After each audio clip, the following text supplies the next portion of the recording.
आप इन तस्वीरों में देख सकते हैं अभ्यर्थियों की संख्या ना के बराबर है। जिस तरह से बीएड डिग्री धारकों की संख्या करोड़ों में गिनाई जा रही है, उस तरह से देखा जाए तो यहाँ पर केवल 200-300 ही अभ्यर्थी, देख लीजिए 100-200-300 अभ्यर्थी ही दिखाई पड़ रहे हैं इन तस्वीरों में, जो कि एनसीटीई के पास उपस्थित हुए हैं। और ऐसे में एनसीटीई पर कैसे दबाव बनेगा, ये बड़ी सोचने वाली स्थिति बन रही है। फिलहाल अभी 12:20 पर मैं जब ये वीडियो बना रहा हूँ तब की ये तस्वीरें हैं और तब की स्थिति ये है कि 200-300 बीएड अभ्यर्थी ही एकत्रित हुए हैं। अभी तक एनसीटी की तरफ से कोई भी वार्ता या कुछ भी जानकारी देखने को नहीं मिली है। वो जैसे देखने को मिलेगी हम आपको बताएंगे।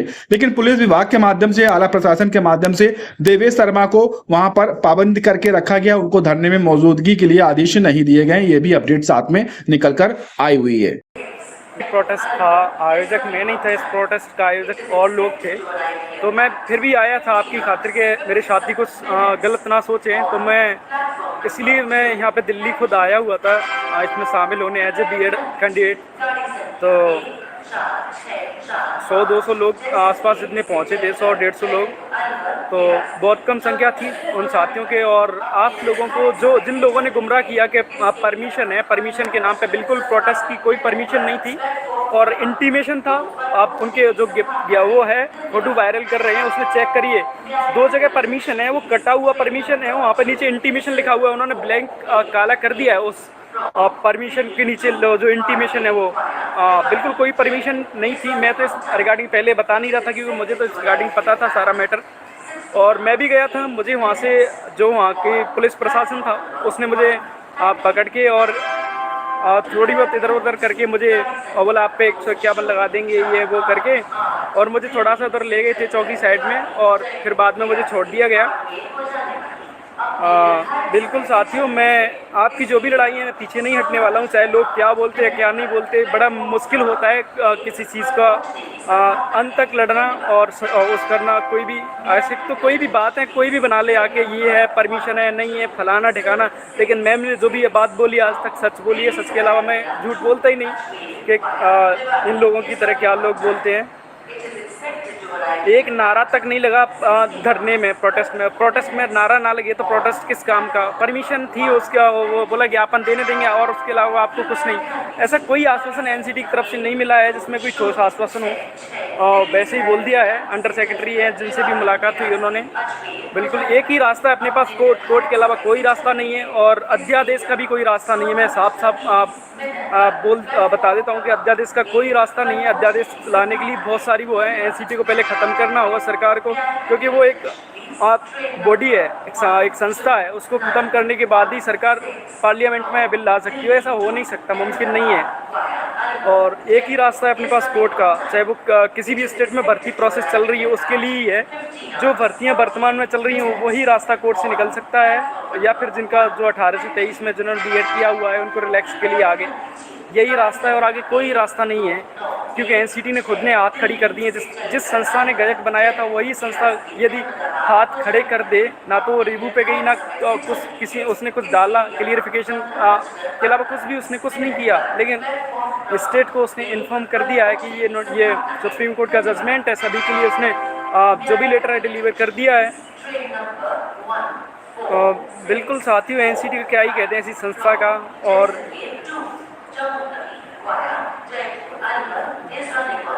बिल्कुल सुप्रीम कोर्ट हमारे अलावा एनसीटी और यूनियन ऑफ इंडिया भी एसएलपी लेके गई। हम नहीं जाते तब भी वो लेके जा रहे, चैलेंज करती हैं इस मैटर को सुप्रीम कोर्ट में। उनका भी मैटर है, उनको भी एसएलपी लेके गई हैं। यूनियन ऑफ इंडिया एनसीटी दोनों एसएलपी लेके गई हैं।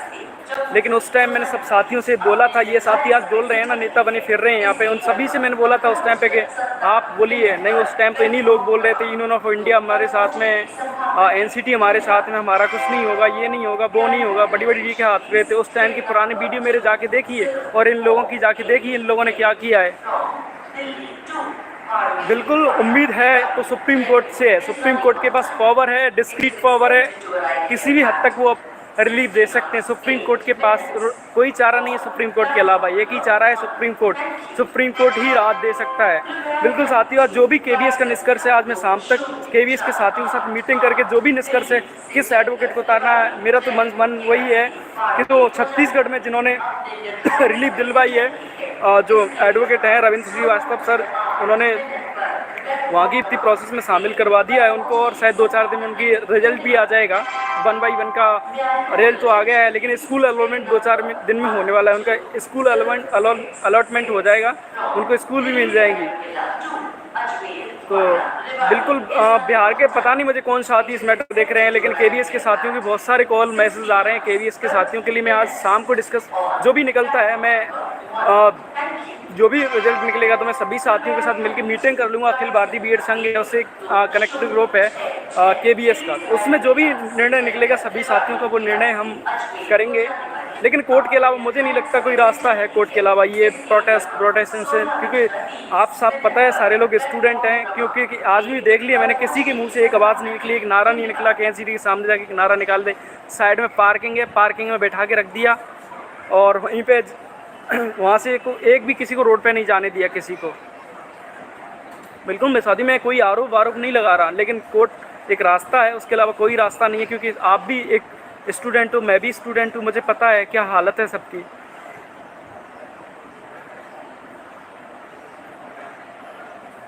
और मैं आपको कोई गुमराह नहीं करता कि क्या था नहीं था, मैं सच है, सच मेरा उद्देश्य है सच आप तक पहुंचाना। लेकिन उम्मीद है तो कोर्ट से ही है, चाहे वो केवीएस के लिए हो या फिर अन्य स्टेट की जहाँ पे भर्तियाँ चल रही हैं उनके लिए उम्मीद कर सकते हैं। अन्यथा आगे तो पता नहीं क्या करेंगे, वो नहीं करेंगे। और एनसीटी चाहती तो वो रिव्यू भी डाल सकती है, उसने कोई रिव्यू नहीं डाला है और कुछ नहीं किया है उसने। एनसीटी ने क्या कहें उसका, आपकी जिम्मेदारी होती है जो भी सांसद हैं उनसे मिलें और उनको चेतावनी दें कि आने वाले चुनावों में हम बताएंगे आपको कि क्या करेंगे हम आपके साथ में। क्योंकि साथियों ये लोकतंत्र है, लोकतंत्र में जिसकी वोटिंग होती है उसी का वो होता है। बिल्कुल मुझे तो एकदम चेतावनी थी प्रशासन की, DCP south, DCP Delhi, DCP Palam airport, central Delhi, सबके मेरे पास कॉल, मुझे हर तरीके से वो किया गया। आपको पता हो किस तरीके से, मैं ऐसा कोई नहीं था दिल्ली में जो मेन जगह थे वहाँ से मेरे पास फ़ोन नहीं आए। और आज जाके भी ऐसा चुना मुझे सीधी एकदम वो किया कि आप यहाँ पे आप ये कर रहे हो वो कर रहे हो। मैं क्या बताऊँ साथियों, लेकिन मैं भी खुद स्टूडेंट हूँ। लेकिन आपकी जो भी लड़ाई है, मैं कोर्ट से जो भी लड़ाई है मैं आपकी वो लड़ूंगा, आप चिंता ना करें। बिल्कुल मैं केवीएस के लिए उस वकील से बात करूंगा उस रिगार्डिंग जिन्होंने छत्तीसगढ़ में रिलीफ दिलाई थी, उनसे मैं बात कर रहा हूं उनसे। बिल्कुल रिव्यू इसी महीने में लिस्टेड होगा और डेट लग जाएगी। क्लियरिफिकेशन का थोड़ा सा मैटर अलग पड़ रहा है, क्लियरिफिकेशन में जो लगी हुई है मेरी लगातार उन एडवोकेट हैं जो रिव्यू पे उनसे बात हो रही है। वो सीनियर जस्टिस अनिरुद्ध बोस की बेंच में भी गई थी, उन्होंने मेंशन की बोला था, लेकिन थोड़ा पेज फंस रहा है, उनके समझ में नहीं आ रहा है क्या है रिव्यू है कि तो थोड़ा वो फाइल पढ़ रहे हैं रजिस्ट्री में।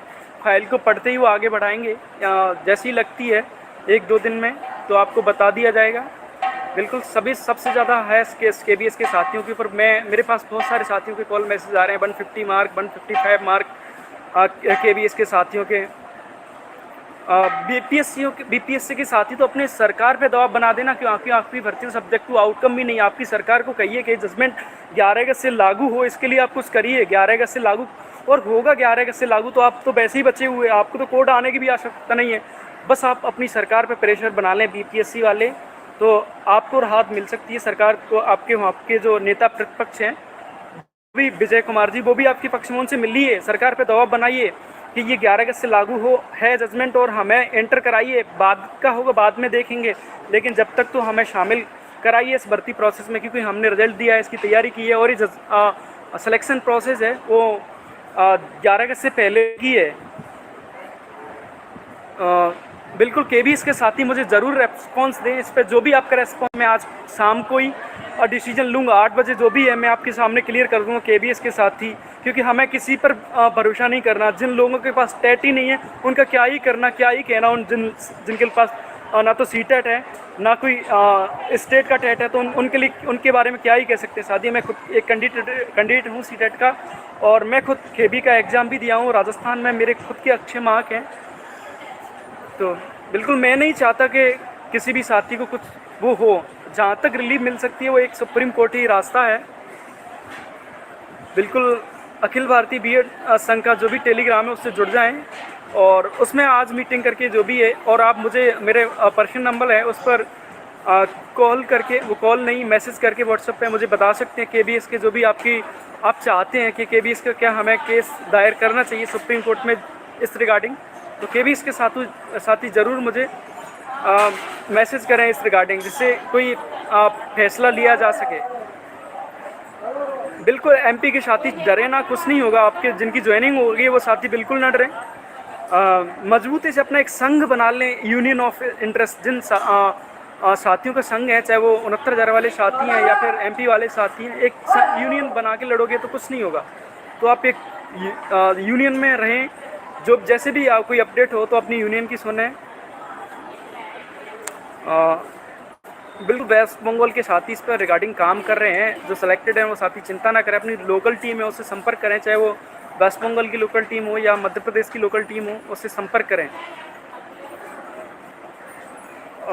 बिल्कुल जो भी है मैं आपके साथ मीटिंग आज कर लूँगा, सभी साथी टेलीग्राम ग्रुप से जुड़ जाएं, वहाँ पे बीसी करेंगे। बीसी के बाद जो भी निष्कर्ष निकलेगा, उसके बाद जो भी एक आएगा निष्कर्ष, उस पर हम काम करेंगे और केबीएस के रिगार्डिंग आज ही फैसला होगा।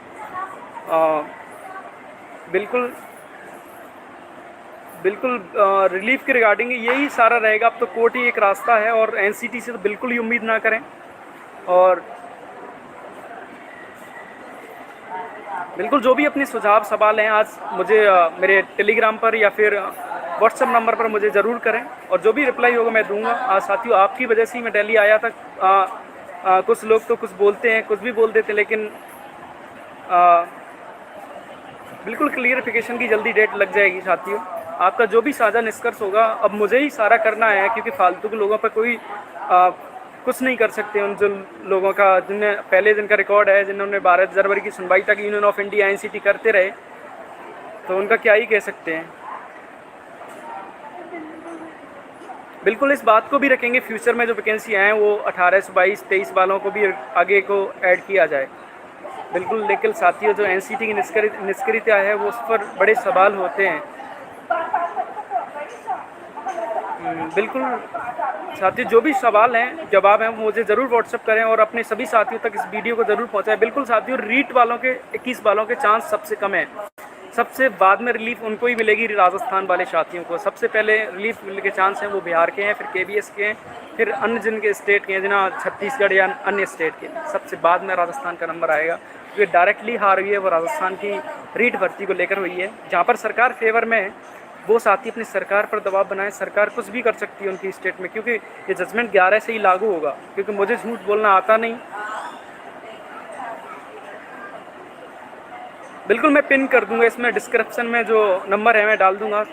बिल्कुल साथी जो और भी काम है, मैं एडवोकेट से मिल रहा हूँ इस रिगार्डिंग, तो मैं दिल्ली में ही खुद यहाँ पे, तो जो भी निकलता है तो निष्कर्ष मैं आपको ज़रूर शाम तक बताऊंगा। धन्यवाद सभी साथियों का। जय हिंद, जय भारत।